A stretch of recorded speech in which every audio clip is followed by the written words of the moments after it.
बड़े और सबसे छोटा हूं।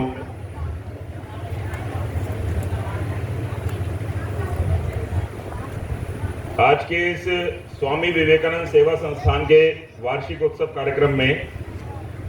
कार्यक्रम की अध्यक्षता जिन्होंने आज की श्रीमती सविता कपूर, अभी उन्हें किसी और कार्यक्रम में जाना था। इस कैंट विधानसभा की विधायिका, हमारे आज के इस कार्यक्रम के अति विशिष्ट अतिथि डॉक्टर M.K. तनेजा जी, विशिष्ट अतिथि डॉक्टर रणवीर सिंह जी, अपना जो CBSE का देहरादून का जो रीजनल ऑफिस था, मेरी पहली मुलाकात सर से वहीं हुई और तब से निरंतर उनके साथ मिलना रहता है। और इस संस्थान के अध्यक्ष के अरोड़ा जी, संस्थान के महासचिव हरीश कटारिया जी, संस्थान के कोषाध्यक्ष JC पांडे जी, SP वासन जी, के सहगल जी, और एक जो बहुत अच्छा संचालन कर रहे इस संस्थान के सह सचिव गुलशन माकिन जी। और अभी हरीश कटारिया जी ने इस संस्थान के लोगों का परिचय कराया, किन किन लोगों से ये संस्थान शुरू हुआ है। जैसे जय नारायण जी, सतीश खन्ना जी, आज वो हमारे बीच उपस्थित नहीं है।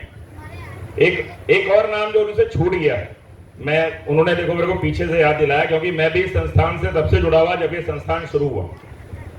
तो वो आज इस दुनिया में नहीं है, अपने प्रेम शंकर खंडेलवाल जी, उनके पोते बैठे हैं आगे, मेरे साथ सहयोगी हैं, राष्ट्रीय स्वयंसेवक संघ इस देहरादून महानगर के महानगर व्यवस्था प्रमुख हैं सिद्धार्थ खंडेलवाल जी। मैं कहूंगा एक बार खड़े होंगे तो सब लोग आपको भी पहचान लेंगे।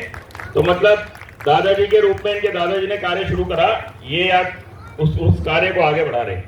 और ऐसे ही सभागार में हमारे बड़े भाई श्रीमान संजय गर्ग जी, मेरे ख्याल में संजय भाई कल ही रिटायर्ड हुए अपने उससे, तो आपका भी हार्दिक स्वागत एवं अभिनंदन। एवं इस सभागार में उपस्थित अपने ज्येष्ठ श्रेष्ठ कार्यकर्ता बंधुओं, कोई भी संस्थान दो चीजों पर टिका होता है, एक होता है व्यक्ति और दूसरा होता है अर्थ। तो व्यक्ति के रूप में अभी भाई साहब ने जैसे जिक्र करा कि इस संस्थान से जुड़े 18 लोग हैं। फिर डॉक्टर रणवीर सिंह सर ने कहा कि 18 ही अध्याय हैं गीता के, तो 18 लोग इस पूरे संस्थान को चला रहे हैं। जैसे गीता का ज्ञान 18 अध्यायों के रूप में भगवान कृष्ण ने दिया। तो मैं कहना चाहूंगा जो इसका नाम है स्वामी विवेकानंद सेवा संस्थान, ये नाम ही अपने आप में बहुत कुछ बोलता है। जब स्वामी विवेकानंद जी 1898 में शिकागो में गए और विश्व की पहली धार्मिक संसद थी वहां पे, उसमें भारत का प्रतिनिधित्व स्वामी विवेकानंद ने करा। तो जब स्वामी विवेकानंद ने मन से बोलना शुरू करा तो उनका जो संबोधन का समय मिला था, उन्हें 2 मिनट मिला था कि 2 मिनट आप बोलेंगे। और जब उन्होंने पहली अपना वक्तव्य शुरू करा तो उन्होंने कहा, किस लाइन से शुरू करा, my dear brothers and sisters of America. ये उनकी पहली लाइन थी। और कहते हैं 5 मिनट तक उस सभागार में तालियां बजती रही। कारण क्या था उन तालियों का? उन तालियों का मुख्य कारण यह था कि जो पश्चिमी संस्कृति है वो भोग की संस्कृति है। उन्हें लगा कि ये दूर सपेरों का देश बोला जाता था उस समय भारत को, कि ऐसे दूर देश से कौन आया जो हमें अपना भाई बहन कह रहा। ऐसी सनातनी परंपरा के हम वाहक लोग हैं, हम उनके वंशज हैं। ऐसे स्वामी विवेकानंद जी को समर्पित ये संस्थान इस बात में अपने आप में एक बहुत बड़ा कार्य इस संस्थान ने पूरे देहरादून महानगर में खड़ा करा। देहरादून नहीं, अपितु मुंबई में भी अपने केंद्र का एक केंद्र चलता है अपने इसी संस्थान का, पुणे में। तो ऐसा एक लंबा कालखंड इस संस्थान को चलते हुए हो गया।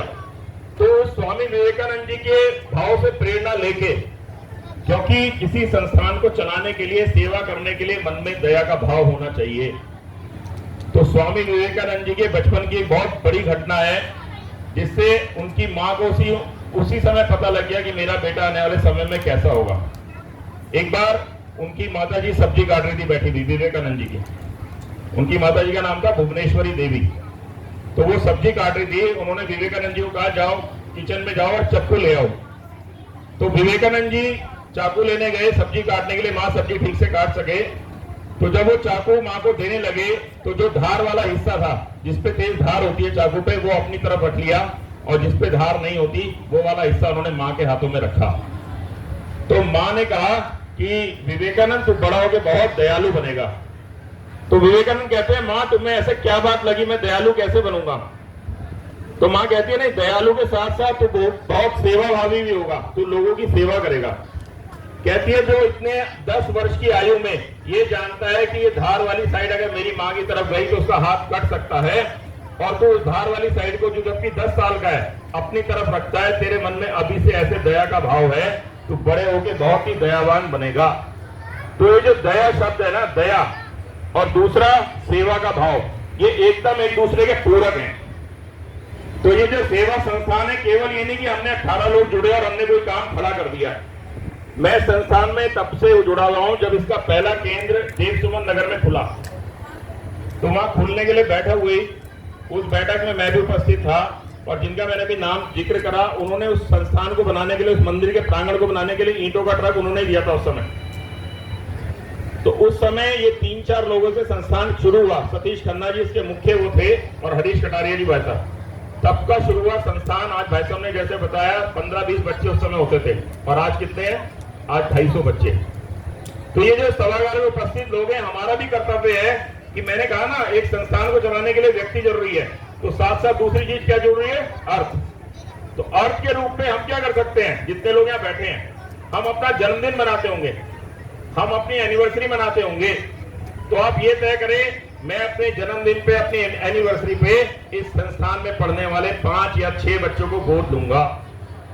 मैं 2 बच्चों की शिक्षा का जिम्मा मेरे जिम्मे है। कोई ज्यादा अच्छा काम कर सकता है, मैं पूरे केंद्र को ही गोद लूंगा।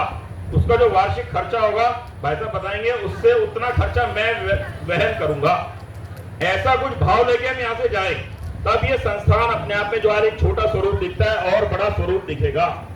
आप देखो मलिन बस्तियों में रहने वाले वंचित वर्ग, जो बच्चों को ये मंच ही नहीं मिलता। अभी हम में से किसी को बोलने की मंच पे आके डांस करो या एक श्लोक बोलो तो पैर कांपने लगते हैं।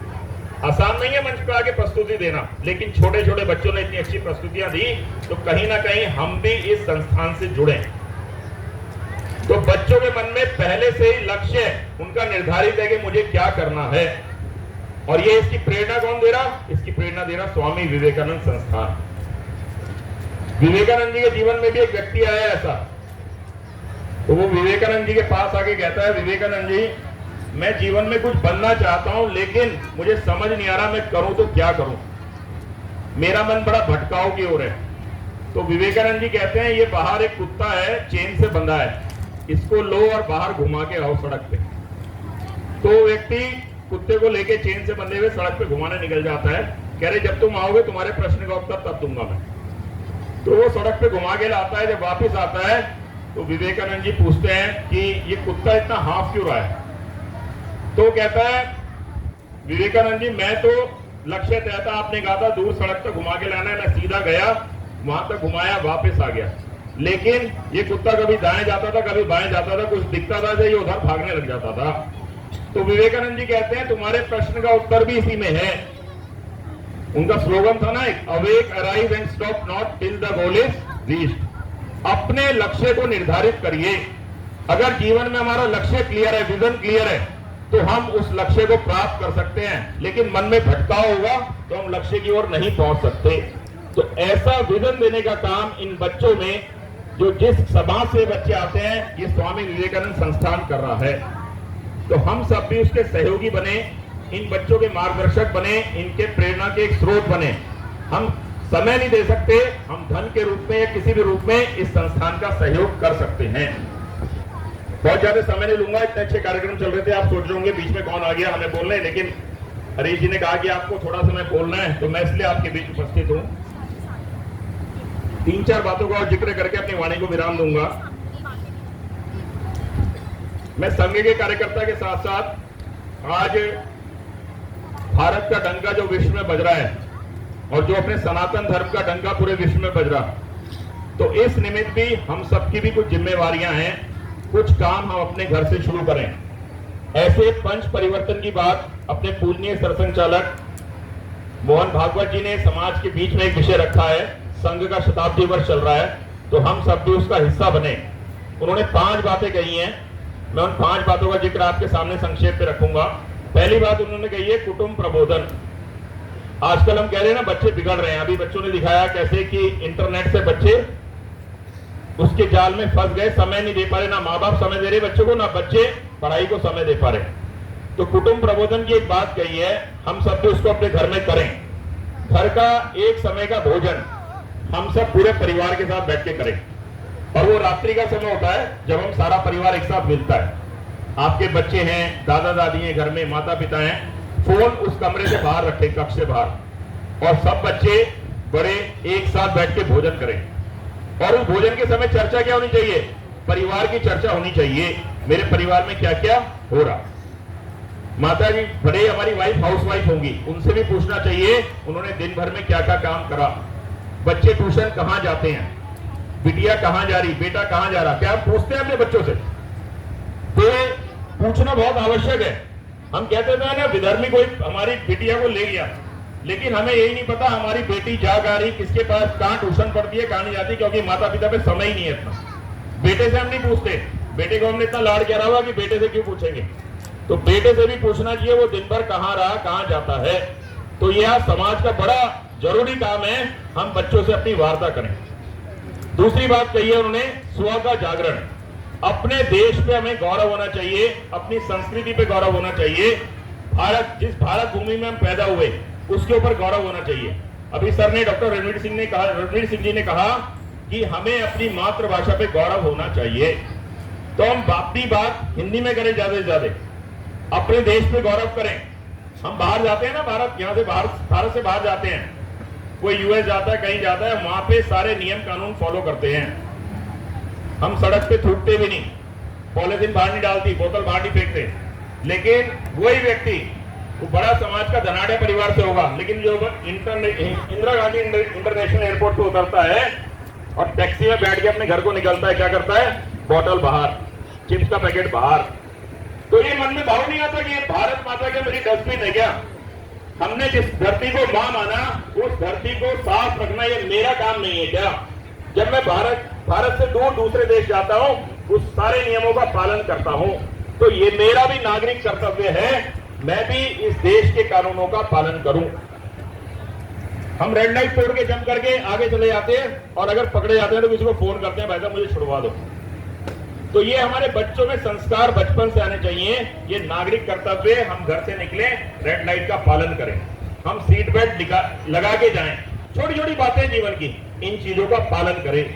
तो 3 बातें हो गई। पहला मैंने बताया परिवार प्रबोधन, परिवार के साथ जरूर बैठे।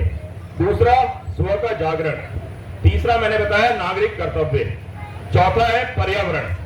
पर्यावरण यानी हम पेड़ पौधे लगाएं, पॉलिथीन का उपयोग ना करें, बच्चों को भी लगाएं। अभी हरीश जी ने बताया कोरोना काल में संस्थान ने कितना काम करा। कोरोना काल में एक चीज के लिए हम सारे लोग भागे, वो क्या थे? ऑक्सीजन के सिलेंडर। लेकिन भगवान ने हमें नेचुरल ऑक्सीजन दी है पेड़ों के रूप में, लेकिन हम घर में अपने पेड़ लगा हुआ भी काट देते हैं, क्योंकि उसके पत्तों की सफाई कौन करेगा, उसका लालन पालन कौन करेगा। तो थोड़ा चिंतनीय बात है, अपने घरों में वृक्षारोपण जरूर करें, जितनी जगह है, छत पे पेड़ लगाएं, अपने ग्रो बैग्स में पेड़ लगाएं, गमलों में, बड़े पॉट्स में पेड़ लगाएं, लेकिन घर में पेड़ अवश्य लगाएं। कोई पेड़ नहीं लगा सकते, एक तुलसी का पेड़ अवश्य हमारे घर में होना चाहिए। इतना काम हम सबको अपने बच्चों में भी डालनी चाहिए और अपने आप भी करना चाहिए। तो ये पंच परिवर्तन की बात है। तो मैंने 4 चीजें आपको बताई, और 5वीं चीज है जो हम नित्य प्रति अपने घरों में रहता है हमारे, स्व का बोध। स्व का बोध यानी स्वदेशी, अपने देश में निर्मित चीजों का हम उपयोग करें। जो देश में बनी चीजें हैं, देश की बनी वस्तुएं हैं, उनका हम ज्यादा से ज्यादा उपयोग करें, और अपने परिवार में भी आगे कहें कि उन चीजों का उपयोग हम ज्यादा से ज्यादा करेंगे। तो मैं समझता हूं ये 3, 4, 5 बातें मैंने आपको बताई हैं कि बहुत बड़े काम नहीं है, हम सब अपने घरों में कर सकते हैं। विवेकानंद जी के जीवन के बारे में मैंने आपको थोड़ा संक्षेप में बताया। बहुत लंबा समय आप कहो तो मैं 1 घंटा विवेकानंद जी पे बोल सकता हूँ, लेकिन समय की बाध्यता है। मैं इसलिए सबसे आग्रह करूंगा कि सेवा संस्थान से हम जुड़ें, इन बच्चों से जुड़ें, इन बच्चों के पेरेंट्स से जुड़ें। उसका एक माध्यम समय देने के रूप में भी हो सकता है, उसका एक माध्यम आर्थिक पक्ष भी हो सकता है, और उसका एक माध्यम ये भी हो सकता है कि हम जुड़ नहीं सकते, हम समय भी नहीं दे सकते, हम वर्ष में एक बार अपना जन्मोत्सव इन केंद्रों पे जाके मनाएं, अपनी एनिवर्सरी इन केंद्रों पे जाके मनाएं। घर में बड़ी बड़ी पार्टीज करते हैं वो भी करें, लेकिन इन केंद्रों के बच्चों के साथ भी हम अपना समय व्यतीत करें। इतनी बात कह के मैं हरीश कटारिया जी को और उनकी पूरी टीम को बहुत बहुत बधाई देता हूं कि उन्होंने मुझे इस मंच पे बुलाया और मुझे समय दिया, और आप सबको भी साधुवाद। इतना सुंदर कार्यक्रम और इन बच्चों को बहुत बहुत बधाई जिन्होंने इतनी सुंदर सुंदर प्रस्तुति दी। बहुत बहुत धन्यवाद।